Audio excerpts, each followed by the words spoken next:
Mateus 4. Abramos nossas Bíblias em Mateus, capítulo de número 4.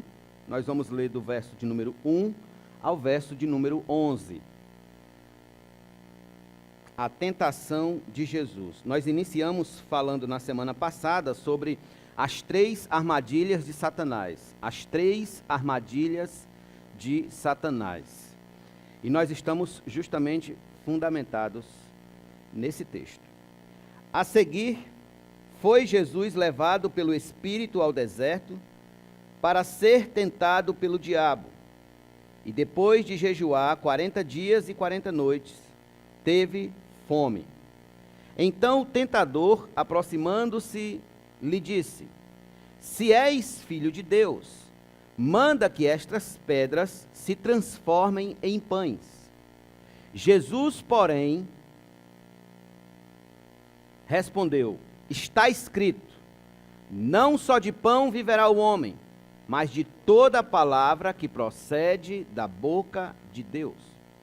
Então o diabo o levou à cidade santa, colocou-o sobre o pináculo do templo e lhe disse: Se és filho de Deus, atira-te daqui abaixo, porque está escrito: Aos seus anjos dará ordem a teu respeito que te guardem, e eles te susterão nas suas mãos, para não tropeçares em alguma pedra.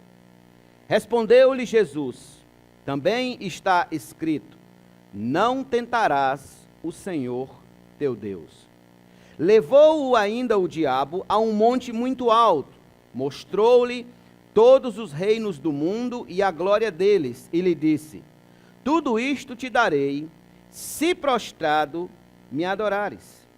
Então Jesus lhe ordenou: Retira-te, Satanás, porque está escrito: Ao Senhor teu Deus adorarás, e só a Ele darás culto. Com isto, o deixou o diabo, e eis que vieram anjos e o serviram. Vamos orar. Bendito e eterno Deus, graças te damos pelo privilégio que o Senhor nos assiste, nos dá de ouvir a tua palavra. Eu rogo que nesse instante, Senhor, tu tenhas misericórdia de nossas almas e nos responda e fale aos nossos corações e fale conosco. Transforme-nos, ó Deus, conforme a tua boa vontade, para que a cada dia mais estejamos semelhantes a teu Filho Jesus Cristo, e assim levar uma vida única e exclusivamente para a tua glória. Perdoa os nossos pecados e falhas, e ao mesmo tempo trabalha conosco, como o artesão trabalha, ó Deus, esculpindo as suas obras, que o Senhor possa esculpir o nosso coração de forma artesanal hoje à noite, por meio da tua palavra. Então, em nome de Jesus, fala aos nossos corações. Assim te agradecemos e todos nós digamos amém. Estamos tratando em específico das tentações sofridas por nosso Senhor quando este encontrava-se no deserto. Ao cabo de 40 dias e 40 noites, o texto de Mateus disse que Jesus teve fome. E o diabo se aproximou dele e passou então a tentá-lo de uma forma, de uma maneira perversa. Qual era o alvo do inimigo? O alvo do inimigo era o de fazer Cristo desistir da sua missão na cruz do Calvário, ou seja, desistir de redimir e salvar o seu povo pelo preço de seu sangue na cruz do Calvário. Ora, não é de somenos lembrar aos irmãos o que o apóstolo Paulo diz em 2 Coríntios, capítulo 2, versículo 11, que o diabo é um inimigo que nós não devemos ignorar os seus ardis, as suas estratagemas, as suas táticas, as suas estratégias. Nem é bom também esquecer o que ele disse aos Efésios, ou seja, que a nossa luta não é contra o sangue e a carne, e sim contra os principados e potestades, contra os dominadores deste mundo tenebroso, contra as forças espirituais do mal nas regiões celestes. Muito bem. As tentações que Cristo sofreu não são tentações diferentes das que seu povo sofreria após ele. De uma forma análoga, de uma forma semelhante, parecida, o crente também o crente também será tentado pelo diabo a fim de ser absolutamente destruído, quebrado de sua vida de reconciliação e comunhão com Deus. Por que que o diabo odeia o cristão? O diabo odeia o cristão porque o cristão não mais pertence à esfera de seu domínio. O cristão é alguém que pertence agora à esfera do domínio de Deus. Quem domina sobre a vida do cristão é Deus. Quem domina sobre a vida do homem não cristão, do homem não convertido, não nascido de novo, não é Deus. É o diabo e o pecado. Está escrito na palavra. Qual é o nosso grande desafio? O nosso grande desafio é justamente estar preparados, firmes, contra as ciladas do diabo, disse o apóstolo Paulo. E uma boa maneira de nós estarmos preparados contra essas ciladas é observando atentamente o que nós lemos em Mateus hoje à noite. Aqui nós podemos perceber, irmãos, 3 armadilhas utilizadas por Satanás para destruir a Cristo e concomitantemente, ao mesmo tempo, destruir a mim e a você. Destruir a Cristo era a ideia dele. E ao mesmo tempo destruir o povo de Deus. Quais são essas armadilhas? Em primeiro lugar, nós vimos domingo passado. A primeira armadilha: lançar dúvida sobre nossa filiação espiritual. Lançar dúvida sobre nossa filiação espiritual. Está no versículo de número 3. Nós explicamos isso semana passada. Qual é a segunda armadilha?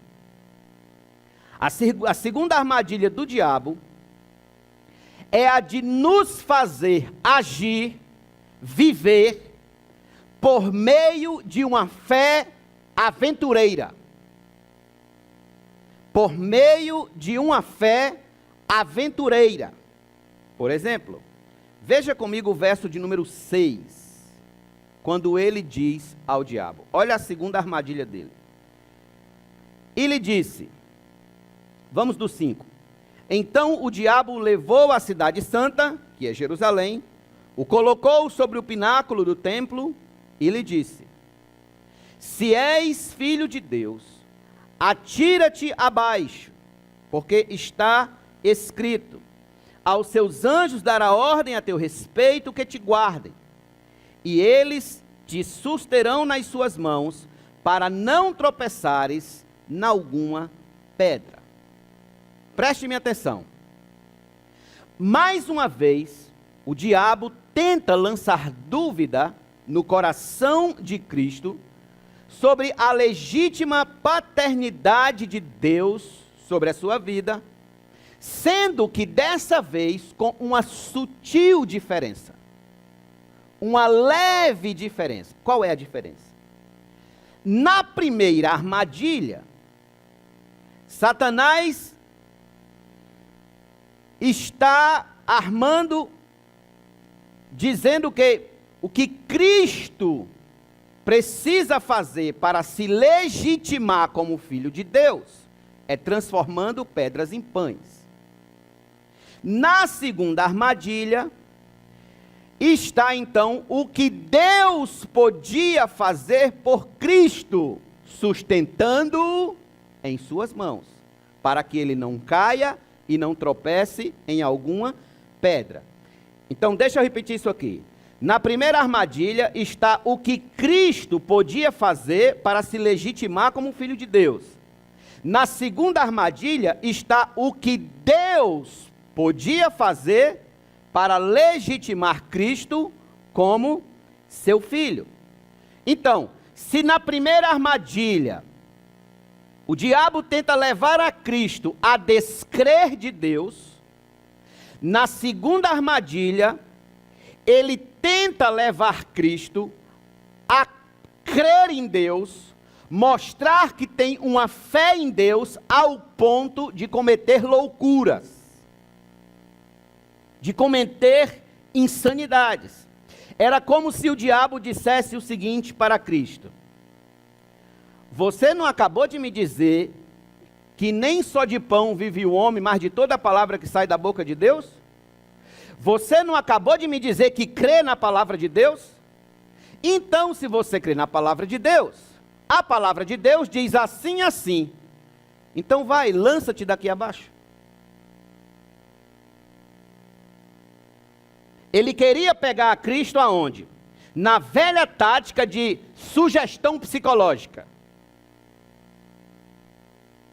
Ou seja, fazer Cristo agir pelo impulso de provar que era o Filho de Deus.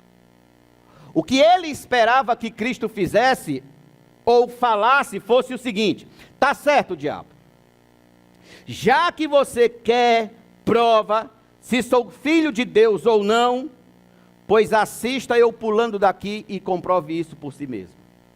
Era isso que o diabo queria que Jesus fizesse. Sugestão psicológica. Porque essa tática, meus irmãos, nessa tática, é muito comum em nossos dias nós instigarmos alguém para fazer algo usando desse tipo de tática. Por exemplo, quem já não ouviu alguém dizer assim: pois faça se você for homem. Aí o caba, para provar que é homem, vai e faz a besteira.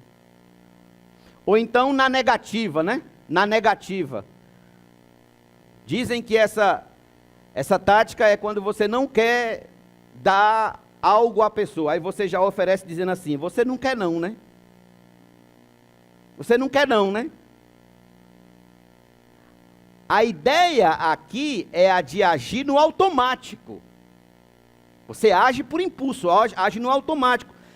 Para provar a masculinidade, aí vai e faz. Se você for homem, faça. Se você for mulher, faça. Aí para provar, no automático a pessoa vai e age. Era isso que o inimigo de Cristo esperava dele. Que ele agisse aventureiramente para provar a paternidade de Deus sobre a sua vida. R.V.G. Taske é um comentarista bíblico. Ele acredita que a ideia aqui do diabo era fazer Cristo duvidar do seu chamado, já que entre os judeus havia uma expectativa de que o Messias, quando aparecesse, ele apareceria no templo de Jerusalém,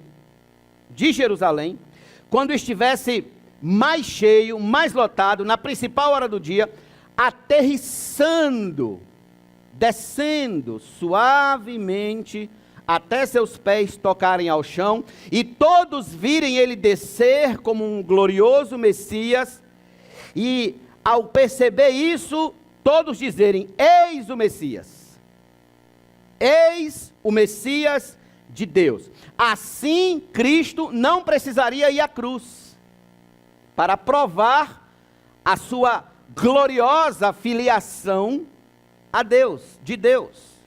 Ele não precisava passar pela cruz. William Hendrickson é outro comentarista bíblico, e ele disse algo interessante.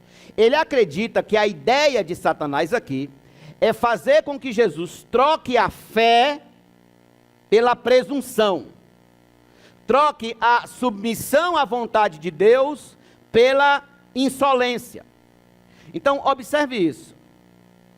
é perceptível o quanto o diabo queria que Cristo agisse, não em consonância com a vontade de Deus, não de acordo com a vontade de Deus, que ele fosse para a cruz, mas que Cristo agisse de forma aventureira, presunçosa, insolente. Irmãos, quando nós falamos de fé aventureira, nós estamos falando de presunção, atrevimento.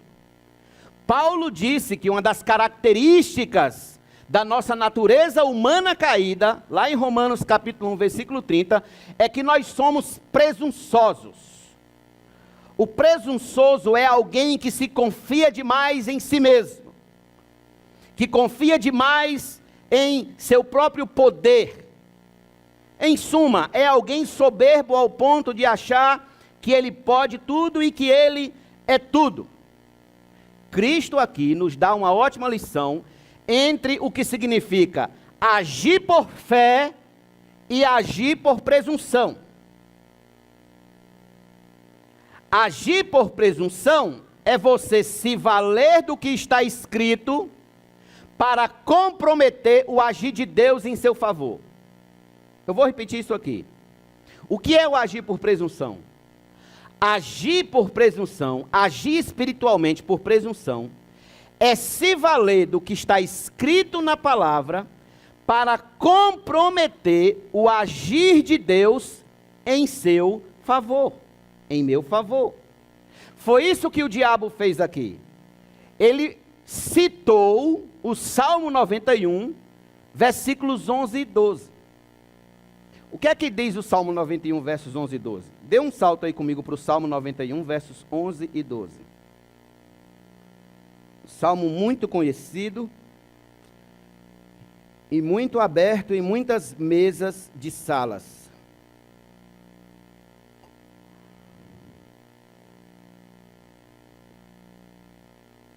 Versos 11 e 12. Porque aos seus anjos dará ordens a teu respeito para que te guardem em todos os teus caminhos. O diabo, inclusive, ele omite esse em todos os teus caminhos. Verso 12. Eles te sustentarão nas suas mãos, para não tropeçares em alguma pedra. O diabo estava usando o quê? A palavra de Deus.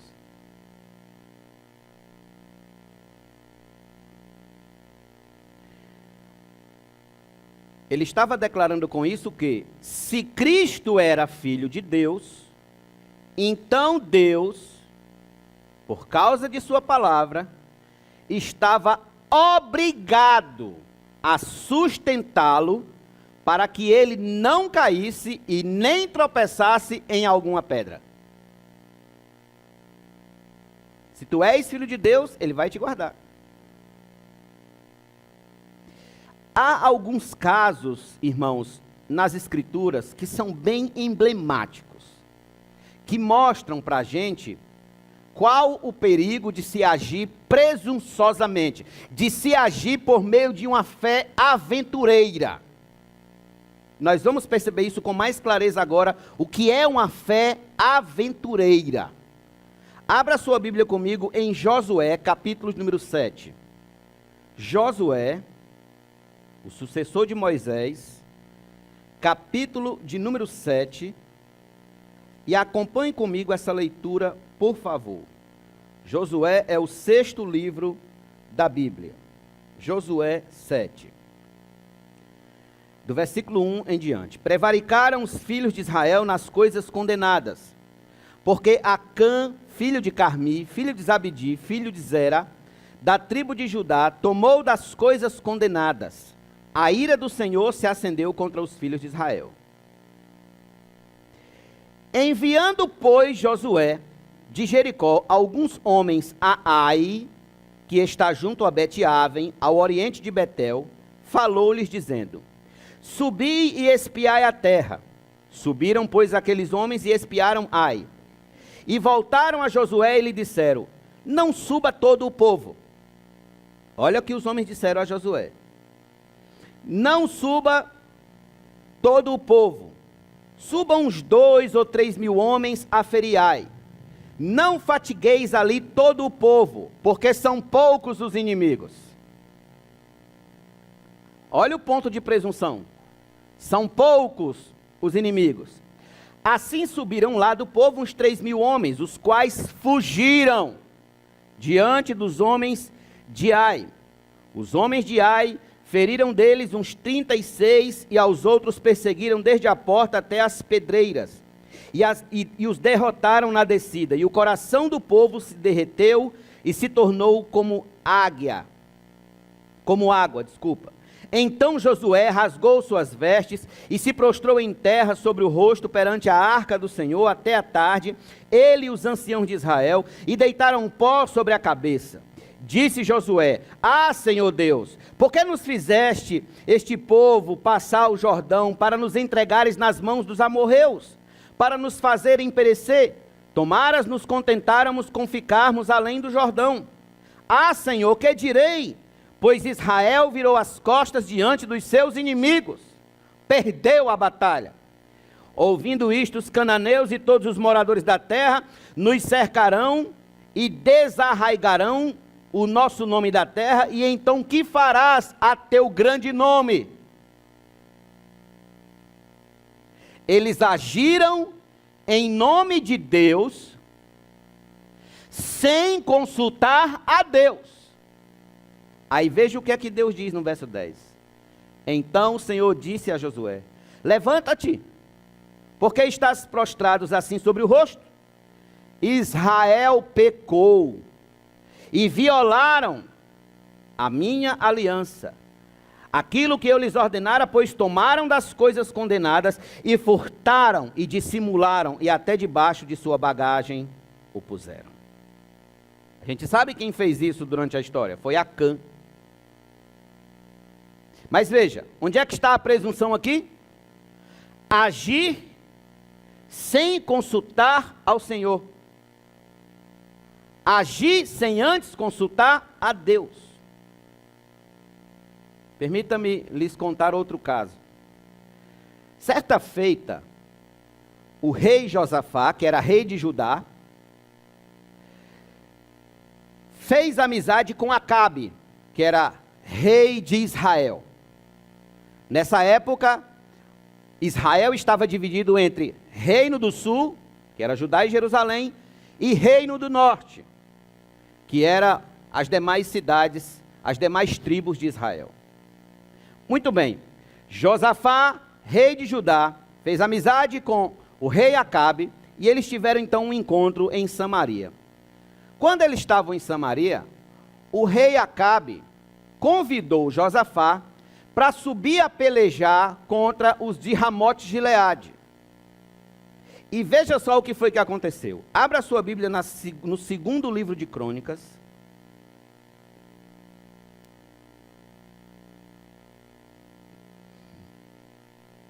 Capítulo 18. Nós vamos analisar alguns versículos, eu preciso da atenção dos irmãos aqui. Segundo Crônicas 18, do 3, eu vou lendo e vou indicando os versículos para os irmãos. Acabe, rei de Israel, perguntou a Josafá, rei de Judá: Irás tu comigo a Ramote-Gileade? Respondeu-lhe Josafá: Serei como tu és, o meu povo como o teu povo, iremos contigo à peleja. Disse mais Josafá ao rei de Israel: Consulta primeiro a palavra do Senhor. Então o rei de Israel ajuntou os profetas, 400 homens, e lhe disse: Iremos à peleja contra Ramote-Gileade ou deixarei de ir?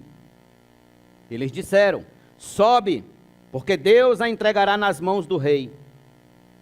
Disse, porém, Josafá: Não há aqui ainda algum profeta do Senhor para o consultarmos? Respondeu o rei de Israel a Josafá: Há um ainda, por quem poderemos consultar o Senhor. Porém eu o aborreço, porque nunca profetiza de mim, veja, o que é bom, mas somente o que é mal. O que na verdade ele estava dizendo aqui é que ele nunca profetiza o que eu quero ouvir, ele profetiza a verdade. Segue o texto. Verso 8. Este é Micaías, filho de Imlá. Disse Josafá: Não fale o rei assim, Então o rei de Israel chamou um oficial e disse: traze-me depressa Micaías, filho de Imlá. Versículo número 11.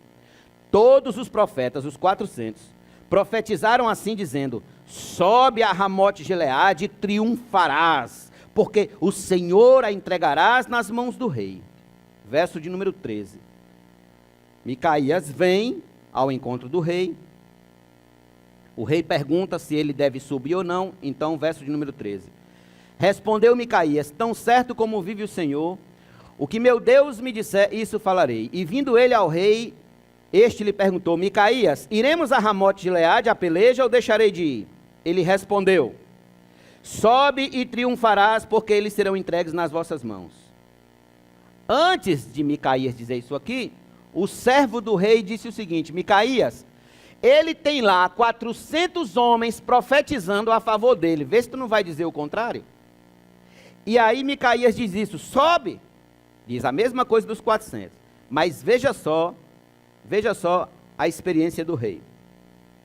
Verso 16. Então disse ele, verso 15, o rei lhe disse: quantas vezes te conjurarei que não me fales, senão a verdade, em nome do Senhor?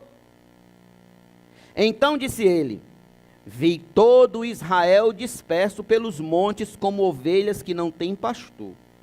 E disse o Senhor: estes não têm dono, torne cada um em paz para a sua casa. Verso de número 17. Então o rei de Israel disse a Josafá: não te disse eu que ele não profetiza a meu respeito o que é bom, mas somente o que é mal? Esse o que é mal aqui é o quê? A morte do rei Acabe. Versos de número 25 em diante. Veja a presunção de Acabe, a presunção do rei de Israel. Então disse o rei de Israel: tomai a Micaías e devolvei-o a Amon, governador da cidade, e a Joás, filho do rei. E direis: assim diz o rei: metei este homem na casa do cárcere, e angustiai-o com escassez de pão e de água, até que volte em paz. Grife esse aí: até que volte em paz. Disse Micaías: se voltares em paz, não falou o Senhor, na verdade por mim. Disse mais: ouvi isto todos os povos. Subiram o rei de Israel e Josafá, rei de Judá, a Ramote Gileade. Disse o rei de Israel a Josafá: eu me disfarçarei e entrarei na peleja, tu porém traja as tuas vestes. Disfarçou-se, pois, o rei de Israel e entraram na peleja. Ora, o rei da Síria dera ordem aos capitães dos seus carros, dizendo: não pelejareis nem contra pequeno nem contra grande, mas somente contra o rei de Israel. Vendo os capitães dos carros a Josafá, disseram: este é o rei de Israel. Portanto, a ele se dirigiram para o atacar. Josafá, porém, gritou e o Senhor o socorreu. Deus os desviou dele. Vendo os capitães dos carros que não era o rei de Israel, deixaram de o perseguir. Verso 33, preste atenção aqui agora. Então um homem entesou o arco e, atirando ao acaso, feriu o rei de Israel por entre as juntas da armadura. Então disse este ao seu cocheiro: vira e leva-me para fora do combate, porque estou gravemente ferido. A peleja tornou-se renhida naquele dia. Quanto ao rei, segurou-se a si mesmo de pé no carro defronte dos sírios, até a tarde, mas ao pôr do sol, morreu.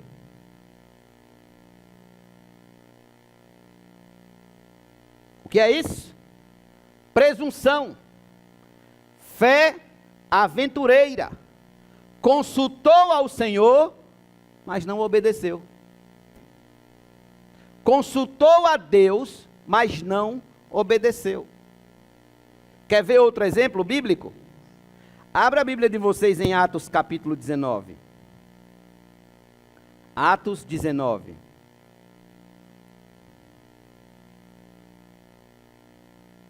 Quando Paulo está na escola de Tirano.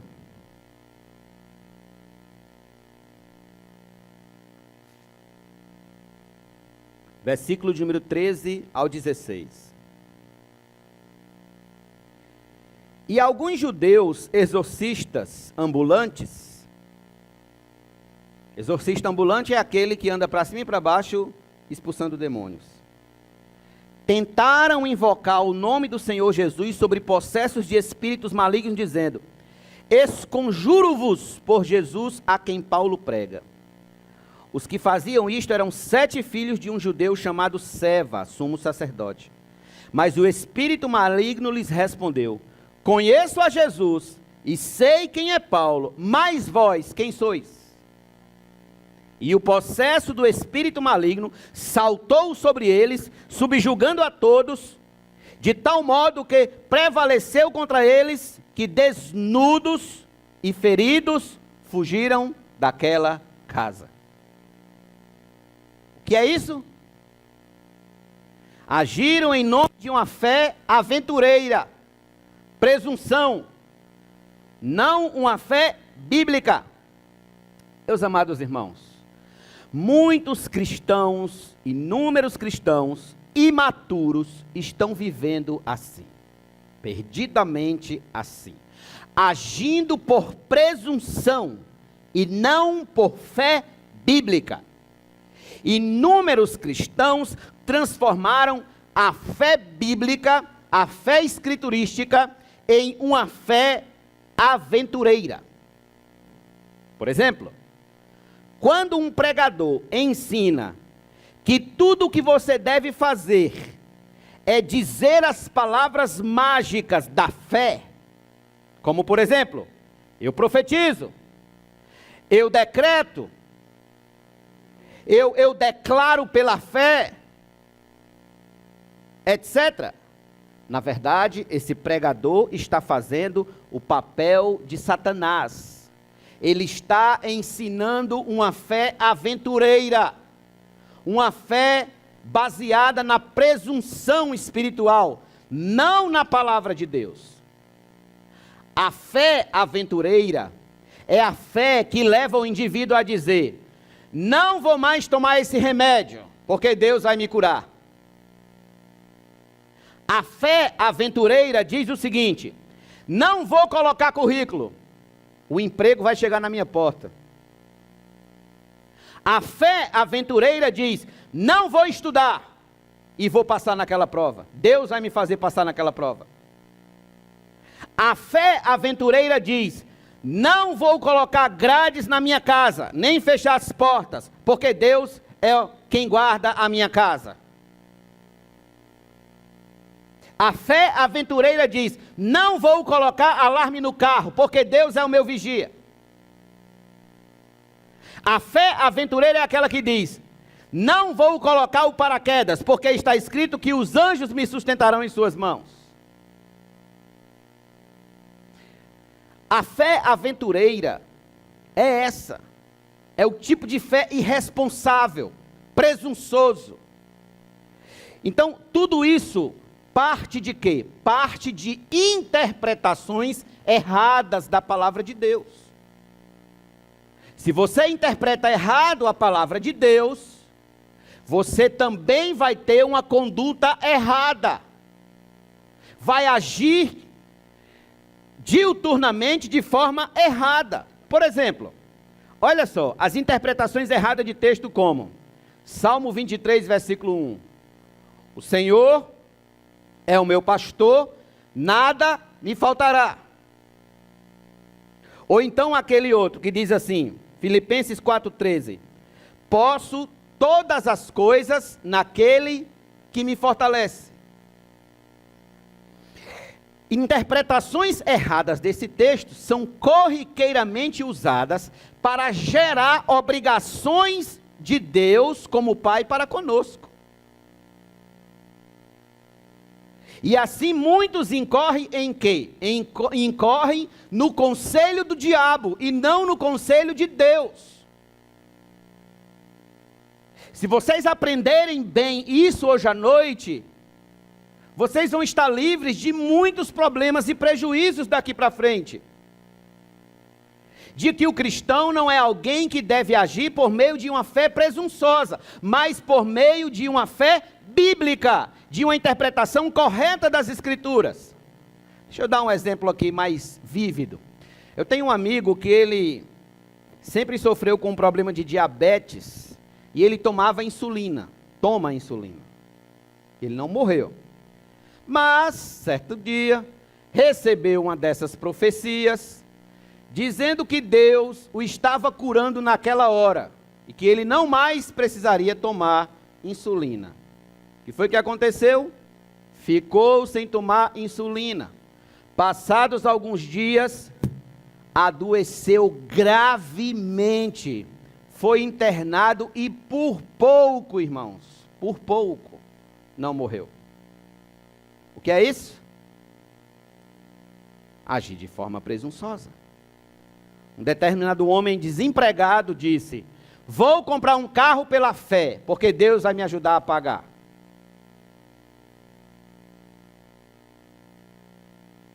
Porque está escrito que o Senhor é meu pastor, nada me faltará. Está escrito que eu tudo posso naquele que me fortalece. Um indivíduo colocou, um dia desses aí, ele colocou uma faixa na porta da igreja dizendo o seguinte, tinha a faixa na porta da igreja. Dia 12 de novembro, às 19h30, campanha de 7 semanas com o tema, quem te viu devendo vai te ver pagar. Segundo Reis 4:7, o óleo da isenção. Ele citou aquele texto da viúva, quando se multiplica o azeite e ela vende o azeite, o óleo, e sobrevive com o resto com os filhos. Ela citou esse texto. Quem te viu devendo, vai te ver pagar. Pergunto aos irmãos, isso é fé bíblica ou é fé aventureira? Comprar fiado em nome de Jesus é fé bíblica ou é fé aventureira? É fé bíblica ou é presunção? Isso gera cristianismo bíblico ou gera apenas religiosos que superlotam os templos, famintos por este mundo, famintos por esta terra? A igreja está como está, sendo zombada, ridicularizada, escarnecida, por causa desses falsos mestres que vivem a propagar uma fé aventureira, calcada, alicerçada em interpretações errôneas das Escrituras, comprometendo com isso o bom e santo nome de Deus para saciar seus apetites carnais mais vis, mais baixos. Por isso que a igreja está sofrendo zombaria, ridicularização. Deus não tem compromisso algum com fé aventureira. Deus não tem compromisso com presunção espiritual. Não adianta você dizer eu profetizo, não adianta você dizer eu declaro, não adianta você dizer eu decreto, porque não é você que decreta, não é você que profetiza e não é você que declara. Deus faz todas as coisas conforme o bom conselho da sua vontade. Do contrário, é irresponsabilidade. Quando você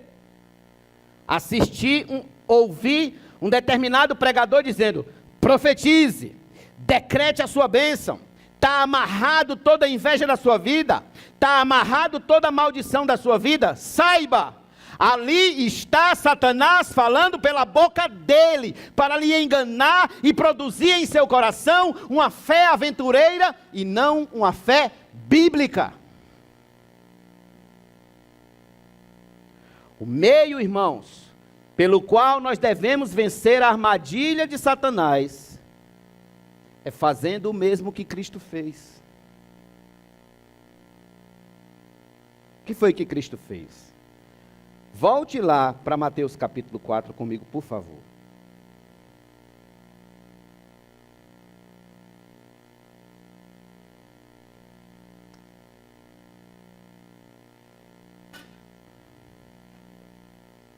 Versículo número 7. Então ele disse a Cristo, se és filho de Deus, atira-te abaixo, porque está escrito. Respondeu-lhe Jesus, também está escrito.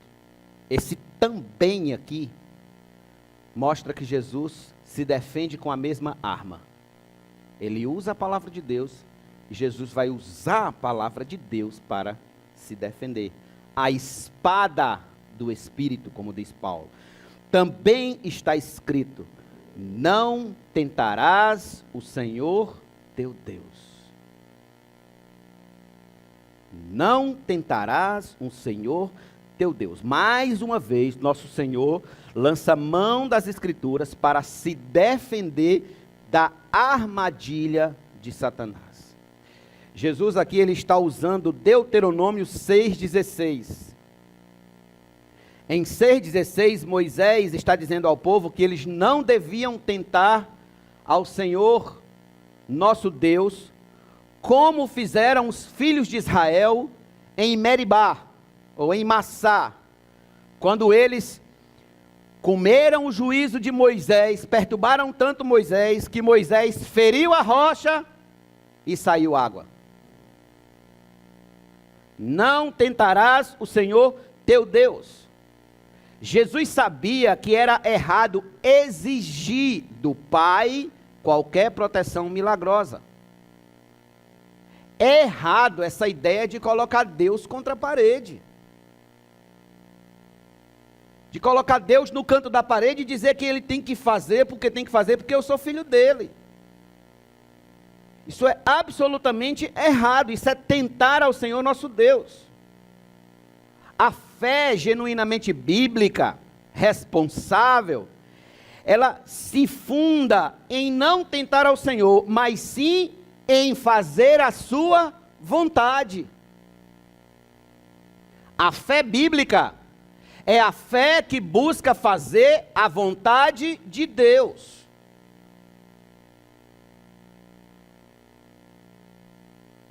E fazer a vontade significa o quê? Fazer a vontade de Deus significa obedecer e confiar. Obedecer e confiar. Daí, meus irmãos, está o escopo da fé bíblica. Jesus não precisava mostrar para o diabo de que ele era um filho legítimo de Deus e que ele precisava afirmar seu chamado de forma aventureira. Não. Descendo como o Messias. Não. Qual era o caminho dele? O caminho era obedecer à vontade de Deus e ir até a cruz. A vontade de Deus era que Cristo fosse até a cruz. Porque Deus amou ao mundo de tal maneira que deu o seu Filho unigênito para que todo o que nele crê não pereça, mas tenha a vida eterna. Essa é a vontade de Deus. Redimir um povo para si. Salvar o seu povo. Foi para isso que ele veio. E não para estar fazendo exposições aventureiras de sua filiação. Assim somos nós, meus irmãos. Não precisamos agir com uma fé aventureira para sentir o cuidado paternal de Deus para conosco. Basta confiar e obedecer à vontade de Deus. Confie em Deus e obedeça à sua vontade. O cristão é alguém que age por meio da fé bíblica. Como é que se expressa a fé bíblica na prática? Ele pede saúde a Deus, mas não deixa de tomar os seus remédios. Porque ele sabe que a medicina é a medicina de Deus, não é do diabo. Ele pede proteção ao Senhor, mas ele não esquece de fechar as suas portas. Porque ele sabe que a ideia de se criar portas foi uma ideia que veio de Deus e não do diabo.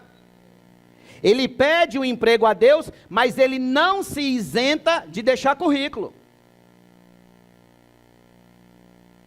Uma fé responsável, ela pede a salvação da sua família, mas ela não deixa de viver e pregar em casa. De viver o evangelho e pregar em casa. A fé bíblica é a fé que pede que Deus aumente o número de membros da igreja, mas os cristãos locais não deixam de evangelizar, nem de convidar pessoas O cristão é alguém que age por meio da fé bíblica, ou seja, alguém que quer chegar à glória, mas sabe que terá que levar uma cruz. Isso é a fé bíblica. Obedecer e confiar.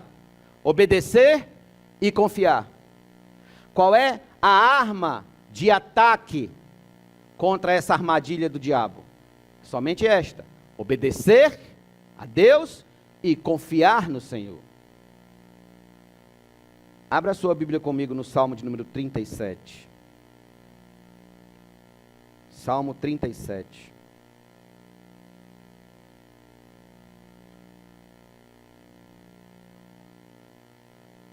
Versos de número 5. E depois o 34.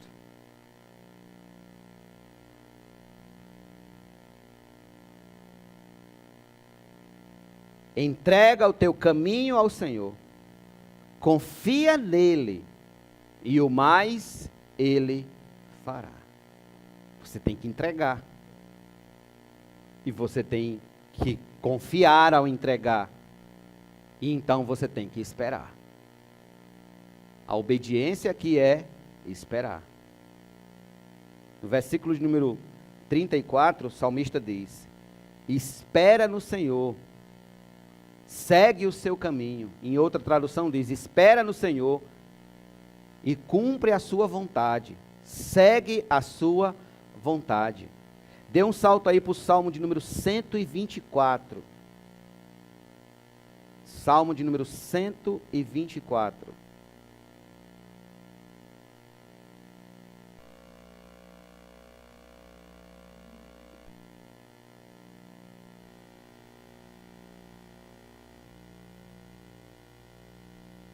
Não fosse o Senhor que esteve ao nosso lado, Israel que o diga. Não fosse o Senhor que esteve ao nosso lado quando os homens se levantaram contra nós e nos teriam engolidos vivos, quando a sua ira se acendeu contra nós. As águas nos teriam submergido e sobre a nossa alma teria passado a torrente. Águas impetuosas teriam passado sobre a nossa alma. Bendito o Senhor que não nos deu por presa aos dentes deles. Salvou-se a nossa alma como um pássaro do laço do passarinheiro. Quebrou-se o laço e nós nos vimos livres. O nosso socorro está em o nome do Senhor, Criador do céu e da terra. Salmo de número 125, logo à frente. Os que confiam no Senhor são como o monte Sião, que não se abala, mas permanece firme para sempre. Como em redor de Jerusalém estão os montes, assim o Senhor em derredor do seu povo, desde agora e para sempre. O cetro dos ímpios não permanecerá sobre a sorte dos justos, para que o justo não estenda a mão à iniquidade. Faze o bem, Senhor, aos bons e aos retos de coração. Quanto aos que se desviam para as sendas tortuosas, levá-lo-ás o Senhor juntamente com os malfeitores. Paz sobre Israel. Veja, os que confiam no Senhor, os que se submetem ao seu senhorio de forma humilde, de coração. Obedecer à vontade de Deus, irmãos, é o único meio de vivermos uma vida de coração firme e inabalável, quer seja na riqueza, quer seja na pobreza, quer seja na saúde, quer seja na doença, quer seja na vida, quer seja na morte. Cristo sabia que a cruz teria de preceder o trono. Cristo sabia que a coroa de espinho deveria vir primeiro, antes dele receber a coroa de glória. Só lhe cabia fazer o quê? Obedecer e seguir a vontade de Deus. Viva com o Senhor uma fé bíblica, não uma fé aventureira. Não uma fé aventureira. Eu conheço pessoas que vivem mudando de cidade para cidade, de lugares para lugares, por meio de fé aventureiras, de situações aventureiras, profecias profetadas, etc, etc. Então, viva por meio de uma fé bíblica, da palavra de Deus. Aqui está a nossa segurança eterna. É na palavra de Deus. Deixa eu terminar só contando uma história. História com E. Conta-se que certo homem estava em casa e de repente começou a ter uma enchente naquela cidade. E quando o rio começou a encher, a água bateu mais ou menos pelo joelho. Passou alguém numa canoa e disse: "Vem, rapaz, sobe aqui, embora. A gente leva para o outro lado." Ele disse: "Não, não vou. Deus virá me salvar." E o camarada foi-se embora. E a água começou a subir, subir, subir. A água chegou mais ou menos aqui no peito. Quando de repente veio um barco, já maior, uma lancha. Ele disse: "Vem, rapaz, sobe aqui na lancha. E nós te levamos para o outro lado." Ele disse: "Não, eu creio em Deus e Deus virá me salvar." Muito bem, a lancha foi-se embora. Subiu a água, de repente a água já estava no pescoço. E aparece então um helicóptero. E o helicóptero: "Vai, pega a corda e vem que a gente leva para o outro lado." E ele disse: "Não, negativo. Deus virá me salvar. Eu creio que Deus virá me salvar." Acontece que aquele homem morre. E ao morrer, quando ele chega no céu, ele chega para Deus e disse: "Puxa, Deus, eu confiei em ti e tu não foste me salvar." E Deus diz para ele: "Eu mandei uma canoa, mandei uma lancha, mandei um helicóptero, você queria mais o quê?"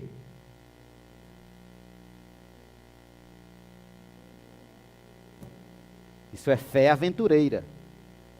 Isso não é a fé bíblica. Vamos ficar de pé.